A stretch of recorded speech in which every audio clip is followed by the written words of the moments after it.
Élisabeth est une princesse qui vient d'être interpellée dans une salle de banquet par son fiancé, le prince Frié. Il dit qu'ils rompt leur fiançailles parce qu'il croit qu'Élisabeth a poussé sa chère Sylvie dans les escaliers, autrement dit, il veut croquer Sylvie. Élisabeth n'a aucune idée de ce dont il parle, puisqu'elle n'a absolument rien fait de tel, mais Frié est trop égocentrique pour se soucier de ce qu'elle a à dire. Donc, en plus d'annuler leur fiançailles, il la condamne également à la réclusion dans un cachot. Élisabeth était fiancée à Frié depuis de nombreuses années à ce stade, et elle s'investissait pleinement dans leur relation et faisait tout son possible pour s'améliorer afin de pouvoir le soutenir. Elle a même fini par assumer un tas de tâches qui étaient censées être le travail du prince, et elle ne s'est même pas posé de questions à l'époque. Sa femme de chambre l'avertissait constamment de ne pas se coucher trop tard le soir parce que c'est mauvais pour sa santé, mais Élisabeth disait qu'elle devait juste finir un dernier rapport parce que le prince était trop occupé par une réunion pour le faire lui-même. Cependant, cette réunion à laquelle elle faisait référence était plus une fête qu'une obligation, donc fondamentalement, le prince avait déchargé tout son travail sur Élisabeth pour pouvoir s'amuser.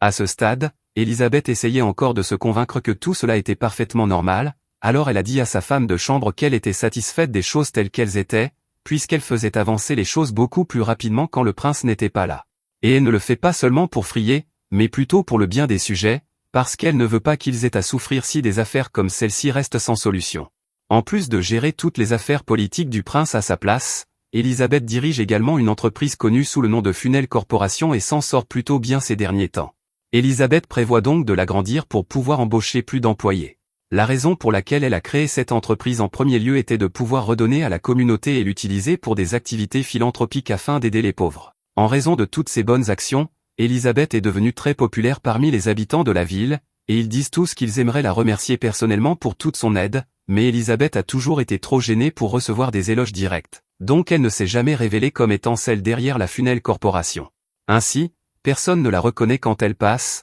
et elle était parfaitement satisfaite de cette situation car elle veut seulement rendre les gens heureux et se moque totalement de recevoir des éloges ou de la reconnaissance pour cela. Le lendemain, alors qu'Élisabeth était occupée avec une autre grosse pile de paperasse, le prince s'est enfin levé et est venu dans son bureau pour lui dire que le groupe Gecko, ceux qui l'avaient invité à cette fête l'autre jour, demande l'accès au trésor royal pour développer leur entreprise. Donc il veut qu'elle rédige les documents appropriés pour cela. Cependant, Élisabeth lui dit immédiatement qu'elle n'approuvera pas une telle demande. Elle s'était renseignée sur la société Gecko et avait découvert qu'ils ont récemment détourné beaucoup de bénéfices de leurs livres comptables, donc si on leur donnait accès au trésor royal, ils ne manqueraient pas d'y détourner des fonds également. Le prince s'énerve quand elle dit cela parce qu'il essaie d'impressionner ses nouveaux amis, et si Élisabeth rejette leur proposition, cela va ruiner sa crédibilité auprès d'eux. Il dit à Élisabeth de faire ce qu'il dit parce qu'elle n'est que sa fiancée, mais Élisabeth ne cède pas parce qu'elle sait que les règles sont de son côté, et accepter une telle demande nuirait à la réputation de la famille royale dans son ensemble, donc il n'y a rien que Frié puisse dire pour la faire changer d'avis. Le prince part alors en trombe, furieux, et une fois qu'il est parti, Élisabeth attire l'attention du chevalier de Frié et lui demande de bien vouloir surveiller le prince pour qu'il ne se fasse pas avoir par des individus mal intentionnés. Robert comprend ce qu'elle essaie de dire, et il dit que le prince était probablement juste trop fatigué du voyage de retour pour bien réfléchir aux choses. Élisabeth espérait bien que c'était le cas, car une idée comme donner à un groupe d'officiels corrompus un accès direct au trésor royal aurait facilement pu causer le déclin du royaume, et Élisabeth veut empêcher quelque chose comme ça à tout prix, car quand un royaume décline, ce sont les gens ordinaires qui souffrent le plus. Un peu plus tard, Élisabeth se prépare à sortir parce que, maintenant qu'elle a fini le travail d'aujourd'hui, elle a enfin du temps pour une pause bien méritée, alors elle demande à Michel de préparer sa calèche car elle veut profiter de chaque minute. Cependant, avant qu'elle ne puisse partir, son père entre soudainement dans le bureau à sa recherche. Il est là pour informer Élisabeth qu'une réunion d'urgence a été convoquée concernant une récente activité de monstre, et que le roi devra y assister, donc en tant que bras droit du roi,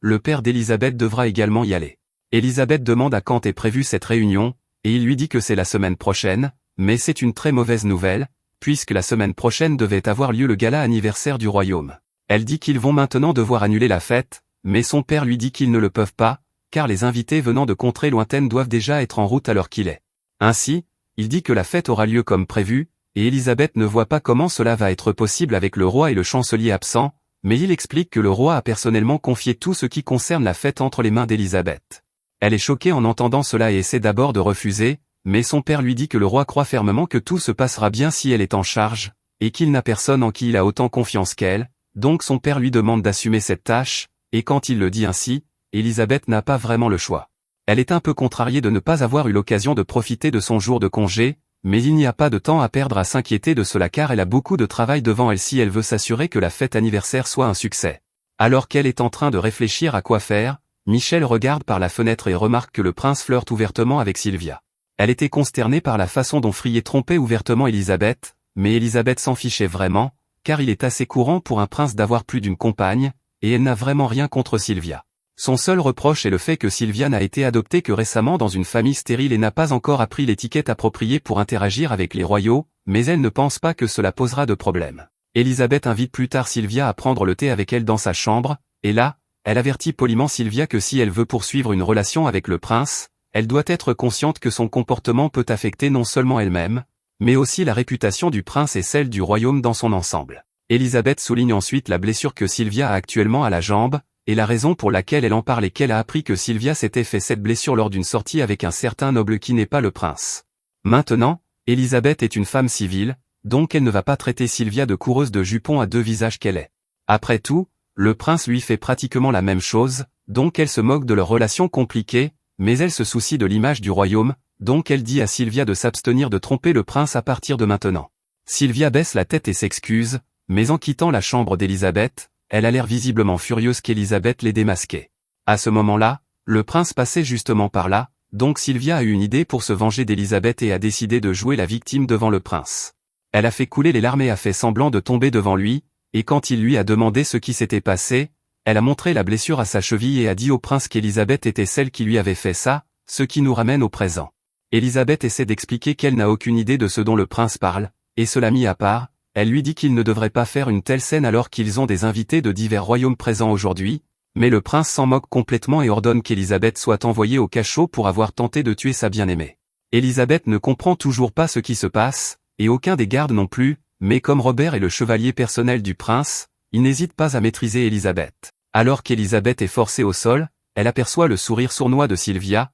et elle comprend immédiatement que Sylvia l'a délibérément piégée pour cela. À peu près tout le monde sait que ce qui se passe ici est complètement absurde, mais avec le roi et son père absents pour le moment, le prince a actuellement la plus haute autorité royale dans le château, donc aucun des gardes ne peut se permettre de s'opposer à ses ordres pour l'instant. Ainsi, Elisabeth accepte simplement d'aller au cachot en attendant. Plus tard, la nouvelle parvient au roi, et le père d'Elisabeth apprend ce qui s'est passé au royaume pendant leur absence, et le roi est absolument stupéfait de la sottise de son fils, car il n'aurait jamais imaginé qu'il jetterait Elisabeth, la femme la plus compétente du royaume, en prison pour rien. Il veut rentrer immédiatement pour libérer Elisabeth et réprimander son fils pour cela, mais c'est là que nous découvrons que le père d'Elisabeth se moque totalement d'elle, parce qu'il vient d'apprendre qu'elle a été emprisonnée injustement, et la première chose qu'il a faite a été de convaincre le roi qu'il n'était pas nécessaire de rentrer parce qu'il ne voulait pas perdre de temps avec Elisabeth. Donc il la laisse essentiellement se débrouiller toute seule, et le roi suit son avis parce qu'il suppose que son père saurait ce qui est le mieux pour sa fille. De retour au royaume, un mois s'écoule avec Elisabeth en prison, et elle avait d'abord espéré qu'elle pourrait enfin prendre une pause de toutes ses responsabilités pour une fois, mais même si le prince l'a enfermée, il a quand même réussi à lui imposer tout son travail administratif. Un peu plus tard, Michel descend pour voir Elisabeth en se cachant avec de la magie. Et pour s'assurer que personne ne soupçonne rien, Elisabeth utilise la magie d'hypnose pour assommer le garde. Elle demande alors à Michel ce qui se passe, car elle est sûre que la nouvelle a dû parvenir à son père et au roi, et elle s'attendait à ce qu'il revienne pour arranger tout cela, mais Michel informe Elisabeth que son père a en fait voté pour la laisser se débrouiller seule, et entendre cela touche une corde sensible chez Elisabeth parce que son père la laisse toujours gérer le sale boulot qu'il ne veut pas faire. Et les mauvaises nouvelles ne s'arrêtent pas là, car Michel mentionne également que le prince s'en est pris à son entreprise aussi. Il prétend que la Funel Corporation était dirigée par une traîtresse, et il veut maintenant remplacer tous les cadres choisis par Elisabeth par ses propres hommes de main. Elisabeth pense que c'est vraiment mauvais, car cet idiot va détruire l'entreprise et mettre le royaume dans une mauvaise position, mais Michel ne comprend pas pourquoi Elisabeth pense encore à ce qui est le mieux pour le royaume qui ne l'utilise que comme un outil pratique, même après tout ce qui lui est arrivé. Elisabeth convient qu'il est exaspérant de penser à ce que le prince et Sylvia lui ont fait, ou au fait que son propre père a refusé de venir l'aider, mais elle dit que tout cela n'est pas la faute du peuple, donc elle ne veut pas les laisser souffrir. Cependant, Michel a encore une chose à signaler et informe Elisabeth que le prince et son cercle proche ont répandu des rumeurs infondées, l'accusant d'avoir tenté d'assassiner Sylvia et de prendre le contrôle du pays, et même s'il n'a présenté aucune preuve de cela, les gens ont tous commencé à croire et à calomnier son nom, malgré tout le bien qu'elle a fait pour eux. Et ce fut la goutte d'eau pour Elisabeth, alors pour la première fois, elle dit « merde » et décide qu'elle ne va pas se casser le dos pour ce royaume une seconde de plus. Elle donne alors un coup de poing dans le mur pour évacuer sa frustration, et elle remercie Michel d'avoir ouvert ses yeux car elle comprend maintenant à quel point elle a été stupide. Elle aurait pu s'échapper d'ici à tout moment avec la puissance de ses sorts, donc elle dit à Michel qu'elles vont enfin quitter ce misérable royaume.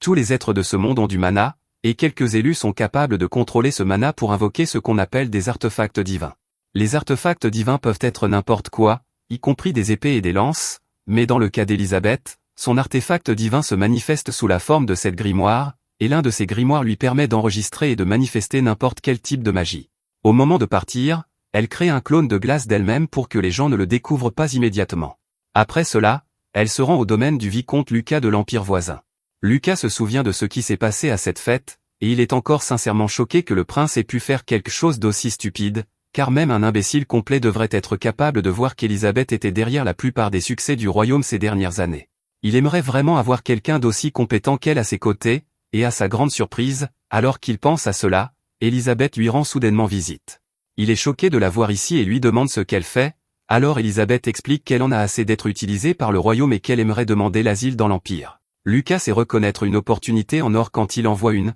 alors il accepte de la laisser rester dans l'Empire, mais il lui demande ce qu'elle compte faire pendant qu'elle est ici, et Élisabeth explique qu'elle va se venger en détruisant tout ce qu'elle a aidé à construire pour le royaume. Pour être clair, elle explique qu'elle n'a aucune intention de s'opposer directement au royaume et de déclencher une guerre, elle se range simplement du côté de l'Empire parce qu'il est le mieux placé pour s'opposer au royaume, et bien qu'elle n'ait pas d'attachement particulier envers eux, elle l'assure que l'Empire bénéficiera de la chute du royaume. Avec tout ce qui venait de se passer, Lucas décide de quitter le royaume immédiatement. Car, bien qu'Élisabeth ait été maltraitée, elle restait extrêmement importante pour leurs opérations, et le palais sera en émoi lorsqu'ils découvriront qu'elle a disparu. Le plan pour l'instant est que Lucas emmène Élisabeth dans son domaine à la frontière du royaume, et il dit qu'il va devoir la garder sous surveillance pour le moment puisqu'elle est toujours techniquement une résidente du royaume, ce qu'Élisabeth trouve tout à fait juste. Lorsqu'ils arrivent enfin dans le domaine de Lucas, Élisabeth remarque que les gens ici semblent vraiment apprécier Lucas, ce qui est un bon signe car cela signifie qu'il se soucie sincèrement de son peuple, et Lucas est fier de dire qu'il pense faire du bon travail en gouvernant ces terres. Ils finissent par arriver au manoir de Lucas, et là, Élisabeth lui dit qu'elle aimerait faire une requête. Elle demande à Lucas de lui donner la permission d'ouvrir un commerce dans son domaine puisqu'elle a besoin d'un moyen de gagner de l'argent ici,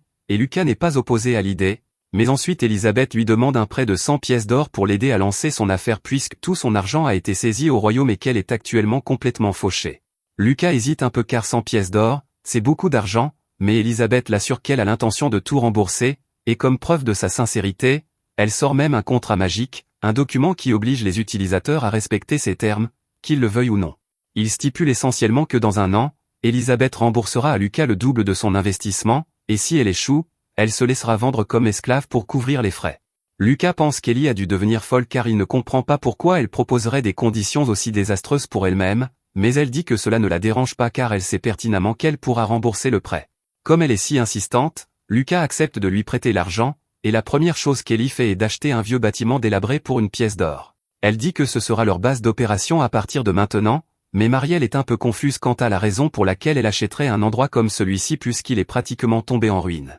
Ellie admet qu'il va probablement falloir beaucoup de travail pour remettre cet endroit en état, mais c'est le meilleur qu'elle ait pu trouver pour une pièce d'or, et elles doivent conserver autant de capital que possible. Quelques jours plus tard, Ellie et Marie ont toutes les deux fini de rénover le bâtiment, et Marie demande si Ellie prévoit de faire des cosmétiques le cœur de l'activité, comme elle le faisait avec son entreprise dans le royaume, et Ellie dit qu'elle prévoit de le faire éventuellement, mais pour l'instant, elles n'ont ni le capital ni la main-d'œuvre nécessaire pour fabriquer des produits qu'elles pourraient vendre à grande échelle aux nobles, c'est pourquoi le premier article qu'elle prévoit de mettre en vente est cette savonnette. Marielle regarde la savonnette et peut voir d'un coup d'œil qu'elle est de meilleure qualité que le savon qu'Ellie vendait dans le royaume, mais les marges bénéficiaires sont minces, donc elles ne pourront pas gagner beaucoup d'argent avec. Cependant, Ellie dit que gagner de l'argent avec le savon n'est pas son plan, le savon n'est qu'un tremplin pour lui permettre d'établir sa marque, donc elle est prête à essuyer une perte pour l'instant. Cependant, si elle veut s'imposer, elle va devoir se créer au moins quelques relations, et elle sait parfaitement par où commencer. Tout d'abord, elle se rend à l'église de Libru,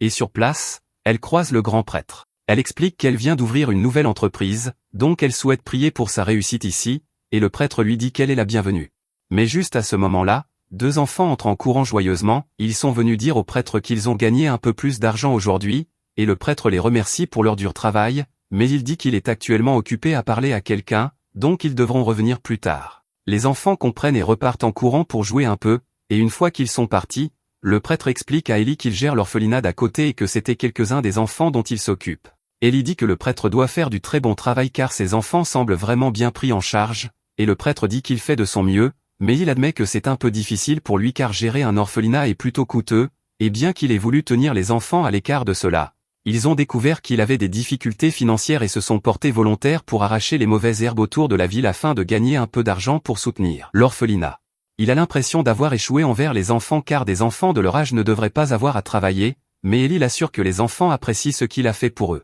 En fait, elle dit qu'elle aimerait faire un petit don à l'orphelinat, mais quand elle tend 5 pièces d'or au prêtre, il lui dit qu'il ne peut pas accepter une telle somme. Ellie insiste sur le fait que ce n'est pas un problème pour elle car elle le voit comme un investissement, après tout, ses enfants deviendront un jour ses futurs clients, il est donc dans son intérêt de s'assurer qu'ils sont bien pris en charge maintenant. Après cela, Ellie rentre chez elle, et quand elle arrive, elle retrouve Marielle, qui a passé toute la journée à distribuer une partie de leur savon aux femmes de chambre des nobles afin de se constituer une clientèle, et comme prévu, en 3 mois, leurs ventes ont commencé à croître régulièrement, et elles ont pu se diversifier dans d'autres produits cosmétiques comme des lotions et des shampoings, donc elles ont gagné une somme d'argent décente. Ellie a également pris l'habitude de donner de l'argent à l'orphelinat de temps en temps, donc elle demande à Marielle de livrer le don de ce mois-ci pour elle, et une fois cela fait, elle et Marielle partent déjeuner ensemble. Ellie est contente que leur entreprise se soit développée récemment, mais elle est sûre que leurs concurrents ne sont pas très heureux de cela, donc elle demande à Marielle si la compagnie Gaz a déjà entrepris des actions contre elle.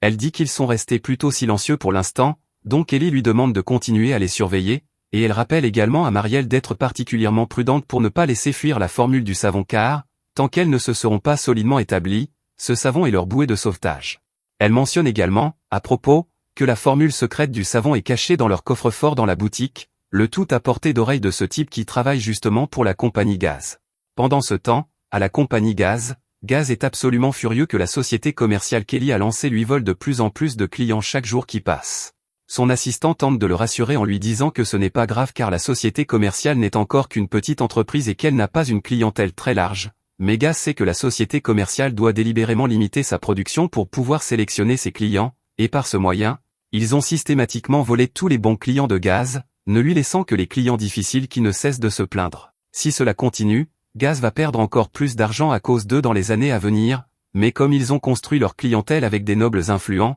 il ne peut pas risquer de s'attaquer directement à eux sans s'aliéner les nobles qui achètent chez eux. Juste à ce moment, on frappe à la porte et Grand, celui qui était au restaurant, entre. Gaz n'aime pas Grand et lui dit de sortir d'ici car il suppose que Grand est venu mendier de l'argent. Grand est un paquet de nerfs à cause des cris constants de Gaz, mais il rassemble son courage pour lui dire qu'il a en fait des informations sur la société commerciale. Gaz se fige en entendant cela, et pour une fois, il décide de prendre Grand au sérieux et lui demande quelles sont ses informations. Grand explique qu'il était au restaurant en train de manger et qu'il se trouvait assis près de 2 filles de la société commerciale qui parlaient du fait que la formule secrète était cachée dans le coffre-fort de la société. Après avoir appris cela, Gaz réalise que s'il pouvait mettre la main sur cette formule secrète, il pourrait peut-être fabriquer le même savon que Trade, ou même meilleur. Profiter de leur nom déjà établi pour fabriquer des versions contrefaites et faire fortune. Il lance alors un sac de pièces à Grand comme récompense et lui dit de dégager de sa vue et de ne pas souffler mot de cette conversation à quiconque. Pendant ce temps, du côté d'Ellie, Marielle vient d'apprendre que dans le royaume,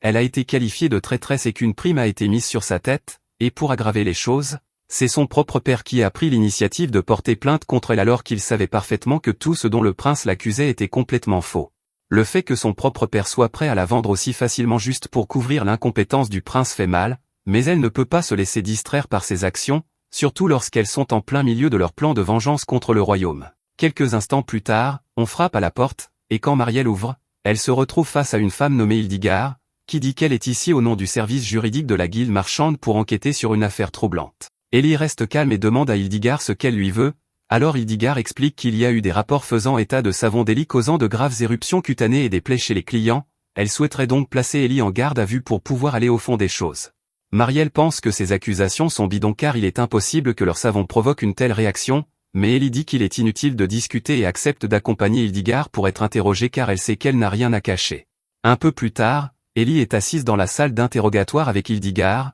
et après avoir examiné tous les ingrédients du savon d'Ellie, rien dans la formule ne semble pouvoir causer de mal aux clients. En fait, comme Ellie ne vend qu'à une poignée de nobles sélectionnés, elle sait pertinemment qu'aucun de ses clients ne s'est plaint de plaies, donc elle suggère qu'il doit s'agir du travail d'une marque contrefaite. Hildegard reconnaît qu'il semble qu'Ellie n'ait rien à voir avec l'incident, et Ellie demande si elle pourrait jeter un œil au savon de marque contrefaite qui a causé les plaies. Hildegard le lui tend, et après avoir inspecté le savon, Ellie confirme qu'il s'agit bien d'un produit contrefait et elle soupçonne qu'il a été fabriqué à partir d'une partie volée de leur recette. Hildegard demande ce qu'elle entend par là, alors Ellie explique qu'elle garde sa recette dans le coffre-fort de sa société, mais que suivre cette seule recette produirait un produit toxique, il doit donc être neutralisé à l'aide de la formule de la seconde recette, qu'Ellie garde toujours sur elle. Elle soupçonne également que celui qui a fabriqué ce savon doit se faire passer pour un membre de la société commerciale afin d'utiliser leur marque pour attirer les clients, et après avoir entendu tout cela, Hildegard est convaincue qu'Ellie est innocente dans toute cette affaire et qu'elle est en fait victime d'un vol de marque. Elle décide alors de lancer une enquête pour retrouver le vendeur de ce savon, et il ne lui faut pas longtemps pour remonter la piste jusqu'à Gaz. Lorsqu'il voit le service juridique de la guilde débarquer, il réalise que c'est fini pour lui, mais même après avoir été amené pour interrogatoire et confronté à Ellie, qui exige une compensation pour les dommages que Gaz a causés à sa marque avec son savon contrefait, il reste suffisant et lui dit qu'il ne paiera pas un centime de compensation car les agents d'exécution de la guilde n'ont pas l'autorité de le forcer à payer une telle chose. Si elle veut vraiment réclamer une compensation, sa meilleure chance serait d'obtenir qu'un prêtre de l'église de Libru agisse comme juge, mais il n'y a aucune chance qu'elle puisse convaincre l'un d'eux de se déranger pour régler une affaire aussi insignifiante. Cependant, malheureusement pour Gaz, Ellie se trouve justement être une bonne amie de l'un de ses prêtres, et dès qu'il a appris ce qui s'était passé, il est immédiatement venu pour aider et statuer en faveur d'Ellie, exigeant que Gaz paie une compensation pour ses péchés. En conséquence, Gaz est contraint de céder les droits de gestion, l'équipement et les actifs de sa société, ce qui est, par coïncidence, exactement ce dont Ellie a besoin pour étendre ses propres opérations.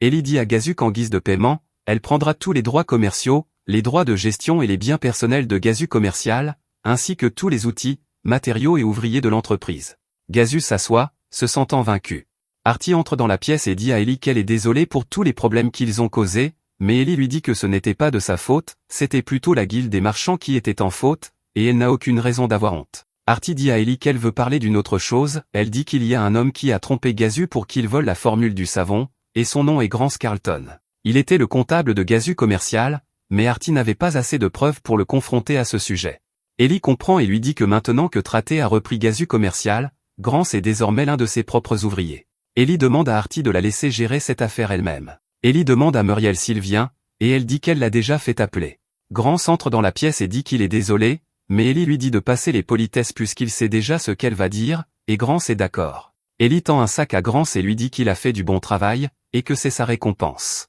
Grance pense que ce qu'elle lui a donné est trop, mais Ellie lui dit qu'elle va aussi le mettre dans l'équipe de direction chez Traté, elle dira à la guilde que, puisqu'il est tellement désolé, elle laissera tomber l'affaire. Grance se sent reconnaissant et remercie Ellie d'avoir laissé tomber. Grance est l'une des personnes à qui elle avait dit à Muriel de faire appel, elle avait déjà appris de leur recherche que Gazu était mêlé à des affaires louches, et pour rendre ses crimes clairs aux yeux de tous, ils avaient besoin de quelqu'un pour le pousser à voler la formule du savon. Grance rappelle à Ellie l'accord qu'ils ont conclu avant tout cela. Ellie suit Grance chez lui, et Grance voit sa femme prier. Sa femme lui demande où il était et lui dit que leur fille souffre beaucoup. Ellie se présente à la femme de Grance et lui dit qu'elle a entendu ce qui est arrivé à sa fille, elle explique que Grance travaillait pour elle pour le bien de sa fille, et qu'elle devrait lui pardonner. Grance dit à Ellie que sa fille a été renversée par une calèche, ils ont réussi à réunir assez d'argent pour des potions de soins, mais on leur a dit qu'elle n'irait pas mieux. Ellie lui dit de ne pas s'inquiéter, car elle peut guérir sa fille avec de la magie de guérison, mais Grance est confus et demande ce que c'est. Elle ment et lui dit que c'est un objet magique qui booste le pouvoir magique, elle a dû mentir car elle ne pouvait pas lui révéler l'existence de son artefact divin.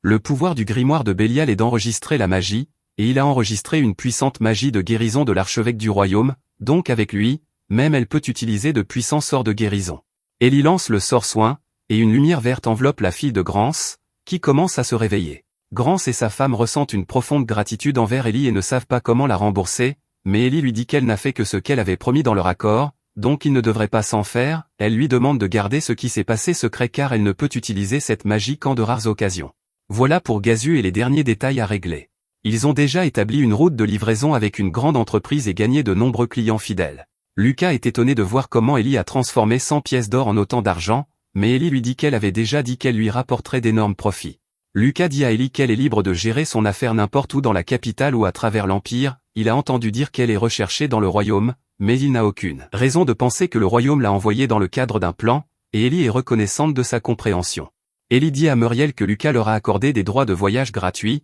donc il devrait en faire bon usage. Elle donne à Muriel les cadeaux pour le temple et lui dit que cela aidera d'avoir l'église de Libra de leur côté, et qu'ils continueront à les protéger tant qu'elle restera innocente. Lunoa demande la permission et entre dans le bureau d'Ellie pour lui dire qu'elle a apporté les papiers de la capitale. Ellie la remercie et lui dit qu'elle a vraiment grandi pendant son entraînement, mais Lunoa dit qu'elle n'est pas encore assez bonne, cependant, parce qu'Ellie lui a sauvé la vie, elle travaillera aussi dur qu'elle le pourra. Ellie lui dit que c'est une bonne attitude à avoir, et Lunoa quitte la pièce. Lunoa s'est améliorée depuis qu'elle a été renversée par une calèche, et il s'avère qu'elle a une compétence magique spéciale appelée analyse d'objets, qui est très utile pour des marchands comme eux. Ellie a décidé de garder Lunoa comme étudiante et de lui enseigner la magie. Maintenant qu'ils entrent sur le marché de la capitale, ils auront aussi besoin de leurs anciens membres. Ellie utilise son artefact divin appelé le grimoire de Belgar, l'un des 7 grimoires, qui enregistre les accords, en concluant un pacte et en payant un prix à des êtres d'autres royaumes, tels que les fées et les enfers, elle peut emprunter leur pouvoir. Ellie prononce un sort et offre une pièce d'argent, et des oiseaux blancs apparaissent, Ellie leur dit qu'elle compte sur eux. Ellie dit à Muriel qu'ils sont compétents dans leur travail, et elle est sûre qu'ils se rassembleront rapidement. Une fois prêt, le groupe se dirigera vers la capitale. Au cours des 6 mois suivants, Traité Commercial a racheté de nombreuses entreprises et a beaucoup grandi. Ellie décide de s'étendre dans la capitale, et elle laisse Grance responsable en tant que directeur adjoint pendant son absence, elle est sûre qu'il est plus que capable d'assumer son rôle, et elle compte sur lui. Elle dit aussi à Stua d'aider Grance en tant qu'assistant, et Stua accepte. La saison sociale des nobles approche, et Lunoa ne peut pas encore participer aux événements, mais la capitale est le cœur de la nation, donc Ellie dit à Lunoa d'étudier dur. Lunoa remarque que la route est devenue chaoteuse, et Ellie dit à Muriel de faire attention. Lunoa demande à Ellie pourquoi elle devrait faire attention, puis une flèche est tirée vers Lunoa, Ellie l'écarte du chemin. Ellie explique que les tronçons de route comme celui-ci ne sont pas souvent patrouillés par l'armée locale, donc on y rencontre souvent des bandits. Ellie dit à Muriel de s'occuper de Lunoa, et elle s'avance pour faire face aux bandits. Un bandit est choqué et demande si elle a vraiment l'intention de les affronter tous seuls, et Ellie dit oui. Ellie utilise la magie de glace pour frapper le premier homme, et les bandits sont choqués qu'elle ait lancé un sort sans prononcer un mot, et ils pensent qu'elle doit être une puissante mage. Ils se disent de l'encercler et de l'empêcher d'utiliser la magie, et elle leur dit qu'elle n'a même pas besoin d'utiliser la magie. Le bandit est stupéfait alors qu'elle abat 3 de ses amis d'un seul coup, et il implore grâce, il lui dit qu'il n'était qu'un fermier qui ne pouvait pas gagner sa vie après avoir payé ses impôts, alors il est devenu bandit. Ellie lui dit que ses raisons ne l'intéressent pas et le abat, car quelle que soit sa raison, il reste un bandit, et en tant que marchande, elle ne montre aucune pitié envers les bandits. Lunoa demande à Ellie si elle l'a tué, et Ellie lui dit que les bandits ne sont pas différents des gobelins ou des orques, ils prennent de force l'argent que les marchands ont gagné durement, et parfois ils leur prennent même la vie, si tu fais preuve de pitié, ils attaqueront quelqu'un d'autre à la place, c'est pourquoi la règle est de tuer les bandits sur le champ, et elle devrait s'en souvenir. Muriel dit à Ellie qu'il y a quelqu'un qui demande un trajet plus loin et demande ce qu'elle doit faire, Ellie lui dit de s'arrêter, car elle ne pense pas pouvoir laisser une femme d'église derrière. Tida dit à Ellie qu'elle l'a sauvée d'une longue marche, la perspective de marcher jusqu'à la capitale l'avait découragée. Ellie lui dit qu'elle a de la chance puisqu'elle se dirige aussi vers la capitale, et Tida la remercie. Tida lui dit que le Seigneur a dû les réunir, et elle se présente comme une non-itinérante, ce sont des femmes d'église qui voyagent à travers le pays dans le cadre de leur formation, visitant les petits villages pour offrir des soins gratuits. Les nonnes itinérantes sont très respectées, surtout dans les villages reculés qui n'ont ni médecin ni guérisseur. Lunoa demande si elle soigne vraiment les gens gratuitement, et elle trouve cela admirable. Ellie dit à Tida qu'elle fait un travail important, et Tida dit que ce n'est qu'une partie de sa formation. Ellie présente tout le monde à Tida, et Tida espère qu'ils apprécieront tous le voyage vers la capitale ensemble. Lunoa demande à Ellie comment elle savait que les bandits allaient apparaître, et Ellie explique que c'était parce que la route était devenue si chaoteuse, entretenir les routes est une partie importante d'une bonne gouvernance. Lucas est un bon seigneur, et il fait beaucoup d'efforts pour maintenir les routes en bon état, tandis que le seigneur de cette région est probablement un imbécile. Si tu entretiens les routes, le flux de marchandises s'améliore, ce qui aide l'économie à croître, les marchands et les aventuriers se rassemblent dans les zones qui prospèrent, ce qui te permet de collecter plus d'impôts, donc la terre s'enrichit, c'est pourquoi les seigneurs font tant d'efforts pour entretenir et garder les routes. Ellie demande à Lunoa ce qui se passerait si les routes tombaient en ruine, et Lunoa répond que le flux de marchandises ralentirait jusqu'à s'arrêter, et que les fermes dans les zones reculées ne recevraient pas les fournitures nécessaires. Ellie demande ce qui se passerait d'autre, et Tida se réveille et lui dit de voir les choses de l'autre côté, si les routes sont en mauvais état, la nourriture et les médicaments produits dans les endroits reculés coûtent beaucoup plus cher à acheminer vers la ville, les gens de la ville devraient dépenser plus prudemment pour se les offrir, ce qui ralentit toute l'économie. Ellie dit qu'elle est surprise que le clergé en sache autant sur l'économie, mais Tida lui dit qu'elle en sait bien moins que les marchands. Ellie explique que les villages et les zones reculées ne sont pas les seuls endroits où les prix augmenteraient, car en conséquence, les agriculteurs perdent leur chemin et se transforment en bandits, et il en coûte plus cher pour transporter les marchandises car il faut des gardes, ce qui entraîne des prix plus élevés.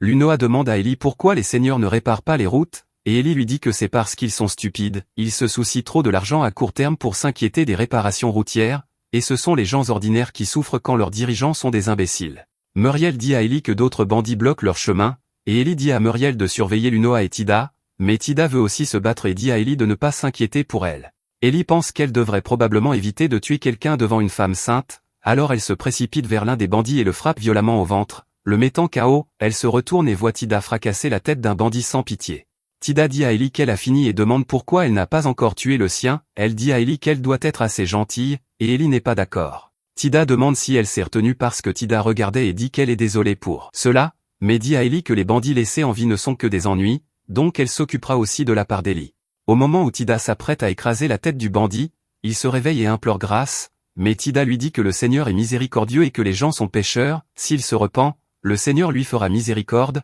mais les bandits ne sont pas comptés comme des gens pour elle, donc ils ne méritent pas la miséricorde du Seigneur, et elle le tue. Ellie se demande si elle devrait reconsidérer sa vision du clergé. Tida montre à Ellie qu'elle a trouvé une dent en or et qu'ils peuvent la vendre pour un bon prix, Ellie dit à Tida de laver d'abord le sang, car si Lunoa la voit couverte de sang, elle sera terrifiée. Au manoir, le majordome de Fred lui dit de réfléchir à nouveau à son projet de distribuer des repas dans les bidonvilles et lui demande pourquoi il veut apporter de l'aide à des gens qui peuvent à peine survivre au jour le jour, quel mal y aurait-il à gagner leur gratitude? Le majordome lui demande s'il a lu les rapports budgétaires, et Fred dit oui. Le majordome explique que distribuer des repas de manière aussi imprudente videra les caisses du royaume. Fred lui dit de ne pas être idiot, car Elisabeth avait l'habitude de nourrir les pauvres chaque semaine, mais le majordome lui dit qu'elle payait de sa poche, et que Elisabeth n'a jamais utilisé le trésor national pour autre chose que des plans soumis au trône. De plus, Elisabeth trouvait du travail pour les pauvres, les aidant à construire une vie stable. Aider les pauvres ne signifie pas seulement distribuer de la nourriture. Fred s'énerve et lui dit d'annuler,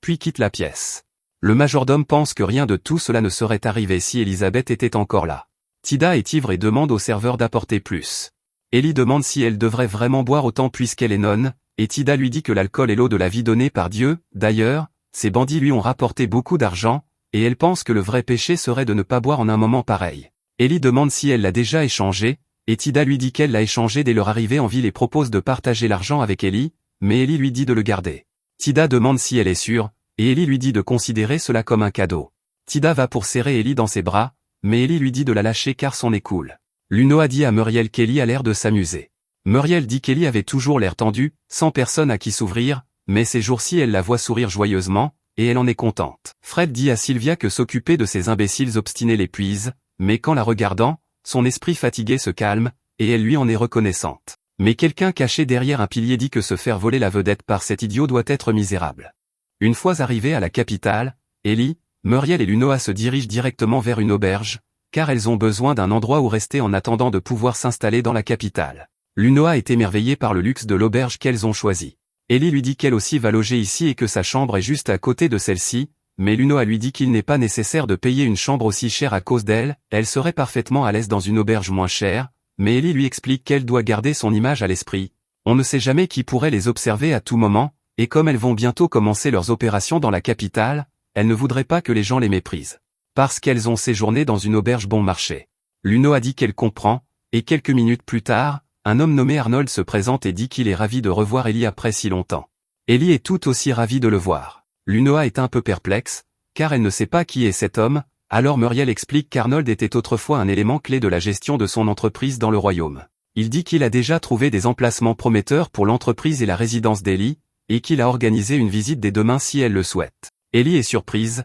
car elle ne sait pas comment Arnold a su préparer tout cela alors qu'elle ne lui avait jamais dit qu'ils étaient arrivés aujourd'hui, mais c'est précisément cette efficacité qui fait qu'Ellie l'apprécie autant. Elle remercie Arnold pour son travail acharné et lui dit qu'elle se rendra dès demain matin aux emplacements qu'il a choisis pour inspecter les biens. Le lendemain matin, Ellie et Arnold se rendent aux propriétés et, après avoir choisi un manoir, on montre à Ellie un bâtiment qu'Arnold pense être parfait pour son atelier, bien qu'il soit un peu au-dessus de son budget. Ellie dit que cela ne la dérange pas de dépasser un peu le budget pour cela, car elle ne sait pas si elle trouvera une aussi bonne offre plus tard. Elle dit alors aux agents immobiliers qu'elle souhaite acheter l'endroit, et pendant qu'ils y sont, Arnold suggère qu'il devrait probablement faire quelques rénovations dans l'atelier, ce qu'Ellie approuve. Elle décide de confier à Arnold la responsabilité des rénovations du local commercial, et il promet également de faire préparer son manoir dans quelques jours, mais en attendant, Ellie et les autres devront continuer à séjourner à l'auberge. Après le départ d'Arnold, Muriel mentionne à Ellie qu'elle aimerait embaucher plus de personnel. Ellie pense qu'il est un peu trop tôt pour embaucher du personnel pour l'entreprise,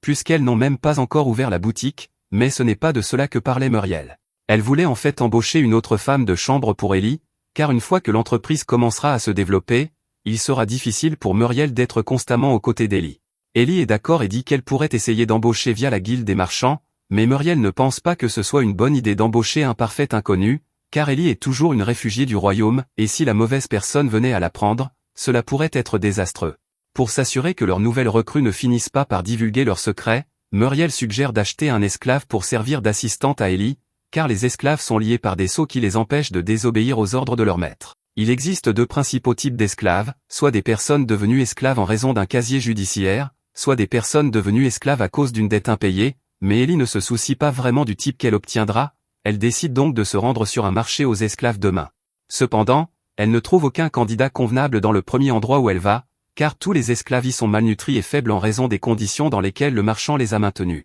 Lunoa semble particulièrement secouée par ce qu'elle vient de voir, et Ellie comprend pourquoi elle se sent ainsi. Elle dit à Lunoa que ce n'est pas grave si elle ne s'y habitue jamais, mais qu'elle doit faire face à la réalité que le monde fonctionne ainsi et apprendre à gérer cela. Elle décide ensuite de se rendre chez un autre marchand d'esclaves, et à leur grande surprise, cet endroit semble bien plus dynamique que le précédent. Il y a même un esclave qui balaie devant la porte, et il a l'air plutôt heureux dans l'ensemble. Quand il remarque Ellie et les autres, il les accueille à la Cédric Commercial Firm et leur demande s'il peut faire quelque chose pour elle. Muriel l'informe qu'elles sont venues pour acheter un esclave, et le garçon comprend, alors il leur dit d'entrer. Ellie se souvient avoir déjà entendu le nom de Cédric, car son entreprise a été surnommée l'entreprise de l'éducateur. Lunoa ne sait pas de quoi Ellie parle, alors Ellie explique que le conseil de la guilde marchande impériale est une organisation vitale au sein de l'Empire, car il gère les affaires de gouvernance nationale, ce qui lui confère un pouvoir considérable dans l'Empire, et l'un des 7 membres du conseil est un marchand d'esclaves connu sous le nom d'éducateur, qui fournit des esclaves à la cour impériale. Le groupe est ensuite présenté à Cédric. Alors que Muriel s'apprête à présenter Ellie, Cédric dit qu'une présentation n'est pas nécessaire, car il sait déjà tout sur Ellie et son entreprise. Ellie est un peu surprise quand Cédric dit cela et lui demande comment il la connaît, alors Cédric explique qu'il a entendu parler de son entreprise en pleine croissance et qu'il a trouvé cela très impressionnant. Cependant, Ellie ne le croit pas, car il n'y a aucune raison pour qu'un marchand aussi établi que lui s'intéresse à une petite entreprise comme la sienne, la seule explication logique est donc qu'il doit la connaître depuis son séjour dans l'Empire, et qu'il sait donc qu'elle est aussi une réfugiée. Ellie va devoir être un peu prudente avec lui, mais elle a toujours besoin d'acheter un esclave, alors elle informe Cédric de ce qu'elle recherche. Elle dit qu'elle a juste besoin de quelqu'un pour s'occuper de ses affaires quotidiennes, et idéalement quelqu'un qui puisse suivre les fréquents déplacements entre les domaines. Cédric dit qu'il a la personne parfaite en tête, alors il demande qu'on amène Misha au salon. Cédric commence alors à guider Ellie et les autres pour qu'elle rencontre Misha, mais en chemin, Ellie remarque par hasard une pièce où 2 esclaves apprennent les mathématiques, et elle est surprise par ce spectacle, alors Cédric explique que tous ces esclaves reçoivent une éducation de base, certains reçoivent un entraînement aux arts martiaux, une formation culinaire, ou à peu près tout ce dans quoi ils sont doués. Ellie est impressionnée par la différence avec les autres marchands d'esclaves. Cédric sait bien que d'autres marchands essaient de réduire les coûts en minimisant les dépenses pour chaque esclave, mais lui préfère une approche axée sur la qualité et donne aux esclaves tout ce dont ils ont besoin pour se développer, même si cela signifie que ces esclaves sont plus chers que ceux que l'on trouve sur les autres marchés. Ellie pense que le prix en vaut la peine. On les amène ensuite pour rencontrer Misha, et Cédric les prévient que c'est la première fois que Misha rencontre des clients, elle pourrait donc être un peu nerveuse, mais les cassants sont très physiquement capables, elle devrait donc pouvoir suivre les déplacements d'Ellie, même si elle ne fera probablement pas la meilleure garde du corps. Ellie semble satisfaite de Misha, elle dit qu'elle aimerait signer le contrat avec elle, et Cédric est ravi de l'entendre. Pour finaliser l'accord, Ellie pose sa main sur l'emblème d'esclave pendant que Cédric lance le sort pour transférer la propriété de Misha à Ellie. Il dit ensuite à Misha de bien servir Ellie, et Misha promet de faire de son mieux. Elle remercie ensuite Cédric pour tout ce qu'il a fait pour elle, et Cédric lui souhaite bonne chance. Le lendemain, Misha commence officiellement à travailler pour Ellie, et l'une de ses premières tâches est de gérer l'emploi du temps d'Ellie. Elle l'informe donc qu'elle doit inspecter les rénovations du nouveau bâtiment le matin, puis l'après-midi, elle a 2 réunions et une négociation de vente à gérer. Ellie remercie Misha pour ses efforts, mais elle lui dit qu'à l'avenir, ce serait bien qu'elle mentionne aussi avec qui sont les réunions et les négociations. Misha s'excuse pour son erreur, mais Ellie dit que ce n'est pas grave, car elle apprend encore le métier. Pour l'instant, Ellie est surtout concentrée sur la finalisation de la vente de son dernier produit pour le marché de la capitale, son gloss, et elle rencontrera la baronne Mélanie plus tard dans la journée. Lors de la fête, Ellie s'approche de Mélanie, et cette dernière est si heureuse de la voir qu'elle attire l'attention de tous ses amis nobles et leur dit qu'Ellie est la propriétaire de la société de traits, qui lui a fourni tous ses produits de maquillage récemment. Les dames nobles sont toutes excitées en entendant cela,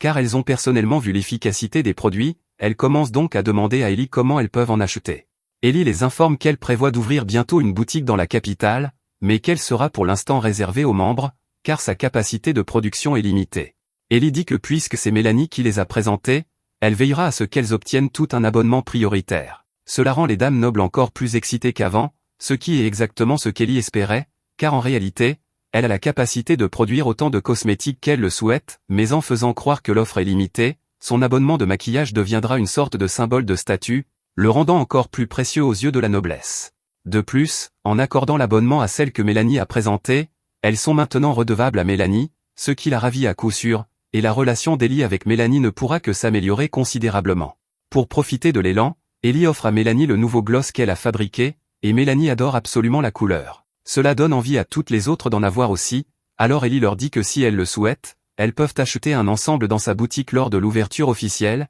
ce qui garantit maintenant qu'Ellie aura une foule de clients qui l'attendront pour la grande ouverture. Après la fin de la fête, Ellie et Muriel rentrent à pied quand elles entendent soudain une agitation dans une ruelle. Normalement, elles ne s'en seraient pas souciées, mais elles entendent alors une voix qui ressemble étrangement à celle de Tida. Il s'avère que Tida a été acculée par un groupe d'hommes dans une ruelle, et ils l'accusent de les avoir escroqués de leur argent, ils exigent qu'elle le leur rende, mais Tida dit qu'ils n'ont pas de preuve qu'elle trichait, donc elle ne leur donnera pas un sou. Ils l'attaquent alors, mais Tida parvient à les repousser, et le dernier homme est mis hors d'état par une balle de glace d'Ellie. Ellie est contente de voir que Tida n'est pas blessée, mais elle lui demande pourquoi ces hommes la poursuivaient, et Tida fait une gaffe en admettant qu'elle trichait vraiment. Ellie demande à Tida si elle pense vraiment qu'il était approprié d'aller jouer alors qu'elle avait dit qu'elle serait prudente, mais avant qu'Ellie ne puisse la réprimander, Tida invente une excuse et s'enfuit. Pendant ce temps, de retour dans le royaume, le père d'Ellie a convoqué Rosaria à une réunion car les affaires internes du royaume sont en plein désarroi en raison d'un manque de politique mise en œuvre. Rosaria n'est pas trop surprise,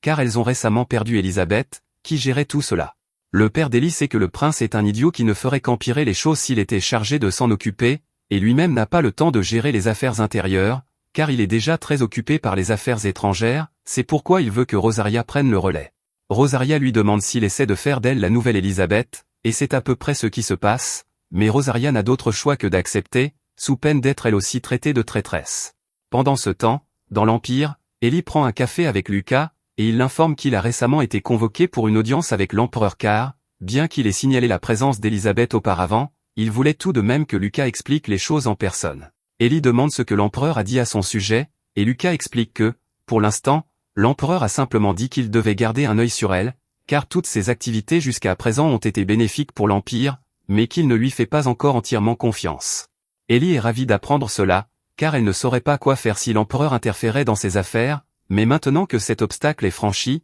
elle promet à Lucas un siège au premier rang pour assister à la chute du royaume. Alors que les affaires du royaume partent en cacahuète, Fred et Sylvie ne cessent de flirter, et pendant ce temps, le roi se demande comment les choses ont pu en arriver là, Sid lui dit que c'était inévitable puisque, avec la fuite d'Elisabeth de la capitale, il n'y avait plus d'autres candidates pour le titre de princesse royale, laissant Sylvie comme seule prétendante de Fred. Le roi comprend cela, mais il déteste toujours l'idée d'avoir Sylvia comme princesse couronnée car il sent que ce n'est pas une bonne personne, mais le prince est trop borné pour s'en rendre compte. Le roi aurait préféré arranger un mariage avec Rosaria à la place, car elle semble responsable et était assez talentueuse pour gérer les affaires internes du royaume en l'absence d'Elisabeth, mais malheureusement, elle est déjà fiancée à quelqu'un d'autre pour le moment, ce qui rend impossible de faire d'elle la prochaine héritière du titre de princesse couronnée. Plus tard dans la journée, Fred est à la caserne en train de s'entraîner avec les chevaliers, et après avoir vaincu quelques-uns d'entre eux, il les réprimande pour leur faiblesse et leur dit qu'ils doivent travailler plus dur s'ils espèrent un jour atteindre son niveau. Les chevaliers s'excusent pour leurs insuffisances,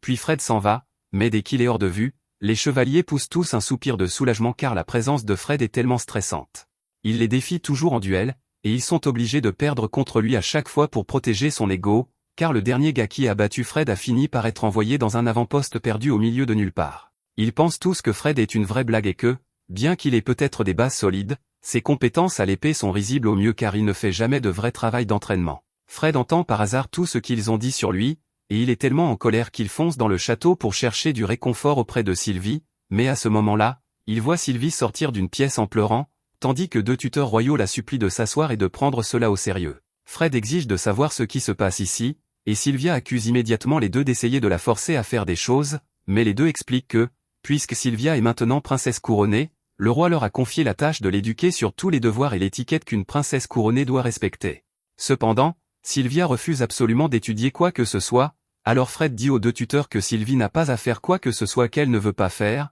et il les avertit de ne plus l'ennuyer avec des leçons. Un peu plus tard, Fred et Sylvie retrouvent Chris, qui leur a apporté une série de nouveaux bijoux et articles de mode de l'Est. Pendant que Chris lui montre tous ses biens, Fred finit par se confier sur le fait que les gens ne le respectent plus, et en tant que marchande, Chris ne sait pas vraiment ce qu'elle est censée faire à ce sujet, mais elle suggère que si le respect est ce que Fred recherche, alors peut-être devrait-il faire une démonstration d'autorité. Cela attire l'attention de Fred, alors il lui demande d'expliquer ce qu'elle veut dire, et Chris lui dit que tout ce qu'il aurait à faire est d'accomplir quelque chose qui montre aux gens qu'il est vraiment compétent, et après cela, personne ne pourrait plus douter de lui. Fred pense que c'est une excellente idée, et la première chose qui lui vient à l'esprit est d'accomplir quelque chose à la guerre, mais il n'y a pas beaucoup d'options de guerre pour le moment, puisque le royaume a déjà signé un traité de paix avec l'Empire. Le prince réfléchit un moment à comment exactement il va se faire des médailles militaires, mais juste à ce moment-là, on frappe à la porte. Fred leur dit de revenir plus tard car il est occupé pour l'instant, mais la personne à la porte s'avère être Rosalia, et elle sait pertinemment que le cul de Fred ne fait rien d'important, alors elle entre quand même. Elle est honnêtement impressionnée par l'audace de Fred d'avoir amené une marchande au château pour acheter des cadeaux pour Sylvie alors que tout le monde au château essaie activement de réparer tout ce qu'il a foiré. En l'entendant l'appeler un fouteur de merde, Fred s'énerve et dit à Rosalia qu'elle ne peut pas lui parler comme ça parce qu'il est le prince héritier, mais Rosalia rétorque en le traitant d'échec absolu, puisque la seule valeur qu'il a est le fait qu'il a eu la chance de naître dans la famille royale. Elle se tourne ensuite pour regarder attentivement Sylvie, et elle est surprise que quelqu'un d'aussi compétent qu'Elisabeth ait été détrônée par quelqu'un d'aussi médiocre que Sylvie, mais elle précise que, bien qu'elle ait accepté de faire le travail pour maintenir le royaume en marche, elle ne va pas laisser ce qui est arrivé à Elisabeth lui arriver. D'une part, la famille de Rosalia possède la plus grande armée du royaume, donc même le roi n'oserait pas se faire des ennemis de sa famille sans raison, et son père tient vraiment à elle aussi, donc l'accuser de faux crimes ne fonctionnera pas. Rosalia dépose ensuite une pile de papier sur la table devant Fred, et il est confus car il ne comprend pas ce que c'est censé être,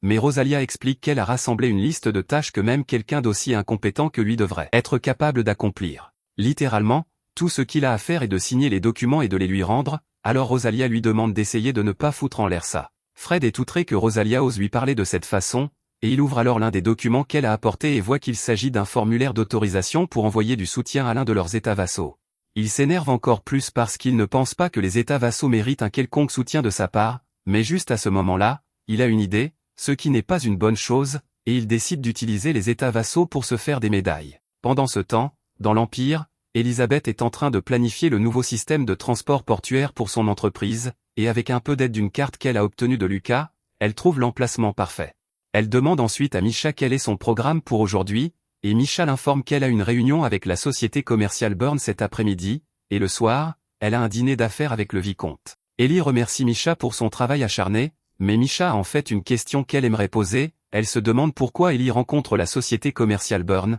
puisqu'il pense que la société Burn est un concurrent direct de leur société Trait. Ellie admet que la société Burn produit principalement du rouge à lèvres et que leur société Trait a dû lui prendre une partie de sa clientèle au cours des derniers mois, mais elle ne pense pas qu'il y ait lieu de s'inquiéter en ce qui concerne cette réunion. Misha craignait qu'il n'essaie de se venger d'Ellie, mais au contraire, Ellie lui dit que la réunion est très probablement une reddition, pour ainsi dire. Elle imagine qu'ils vont demander quelque chose comme un partenariat, mais s'ils essaient vraiment de se venger d'elle, alors elle sera forcée de les écraser complètement. Quant au dîner avec le vicomte Napa, Ellie est sûre qu'il aimerait aussi établir un partenariat, mais bien que l'idée soit certainement tentante, elle va devoir le refuser pour l'instant, car leur objectif principal pour le moment est de sécuriser leur fondation dans la capitale, pas l'expansion. Cependant, à l'avenir, lorsque l'expansion sera plus viable, Ellie aimerait avoir le soutien du vicomte, donc elle veut s'assurer de maintenir de bonnes relations avec lui. En fait, elle dit à Luno qu'elle l'accompagnera pour le dîner. Luno est choqué d'entendre cela, mais Ellie lui dit que ce sera une bonne occasion pour elle de s'habituer à traiter avec les nobles. Quelques instants plus tard, Arnold se précipite dans la pièce et dit qu'il a de terribles nouvelles. Il l'informe que Sargi, un état vassal du royaume de Haldoria, vient de déclarer la guerre à l'Empire, et cette nouvelle est un choc énorme pour Ellie, car elle sait que Sargi est un état pauvre en ressources dont la principale source de revenus est le tourisme, donc cela n'a aucun sens pour eux de déclarer la guerre parce que la guerre n'est pas vraiment bonne pour le tourisme. Arnold mentionne également que Sargi a déjà commencé son invasion, et normalement Ellie s'en ficherait, car il n'y a aucun moyen que Sargi puisse faire de réels dégâts à l'Empire, mais le vrai problème est le fait que si Sargi attaque maintenant, le village où Ellie avait prévu d'établir un port de fabrication serait en plein sur leur chemin. Ellie ne peut pas laisser cela arriver, alors elle demande à Arnold s'il y a une forteresse dans la vallée de Brochamp près du village, et il confirme qu'il y en a une, et selon ses estimations, il y a environ 500 soldats stationnés là-bas, mais en revanche, les troupes de Sargi sont au nombre d'environ 1500, ce qui signifie que la forteresse est largement en infériorité numérique. Cependant, s'il s'accroche, il devrait pouvoir tenir quelques jours jusqu'à l'arrivée des renforts. Juste à ce moment-là, un message arrive de Lucas, et il vient d'apprendre la raison pour laquelle Sargi a déclaré la guerre à l'Empire. Apparemment, le roi de Sargi a dit en substance qu'il voulait récupérer les terres qui leur avaient été volées toutes ces années. Arnold se souvient que l'Empire a effectivement pris des terres à Sargi il y a 20 ans, mais ils n'ont pas volé les terres, ils les avaient simplement protégées d'une dévastation de monstres à l'époque, car le royaume n'était pas capable de protéger les villages là-bas par lui-même, et normalement, si vous prenez en charge une parcelle de terre pendant une période prolongée, vous êtes autorisé à l'assimiler à votre territoire, donc cela n'a aucun sens que Sargi les accuse maintenant de les avoir volés. La lettre de Lucas mentionne également qu'il est déjà en route pour aider la forteresse avec environ 2000 hommes, mais il lui faudra quelques jours pour arriver, donc pour l'instant, Elisabeth décide d'attendre et de voir comment les choses évoluent. Malheureusement, le lendemain, l'armée de Sargi réussit d'une manière ou d'une autre à submerger complètement la forteresse, grâce aux efforts d'une force d'élite inconnue qu'ils ont engagée, et à cause de cela, l'armée de Lucas est forcée de changer d'itinéraire. Cela inquiète officiellement Ellie, car même si l'armée de Sargi a pris la forteresse et devrait techniquement être satisfaite parce qu'ils ont récupéré les terres qu'ils disaient leur avoir été volées,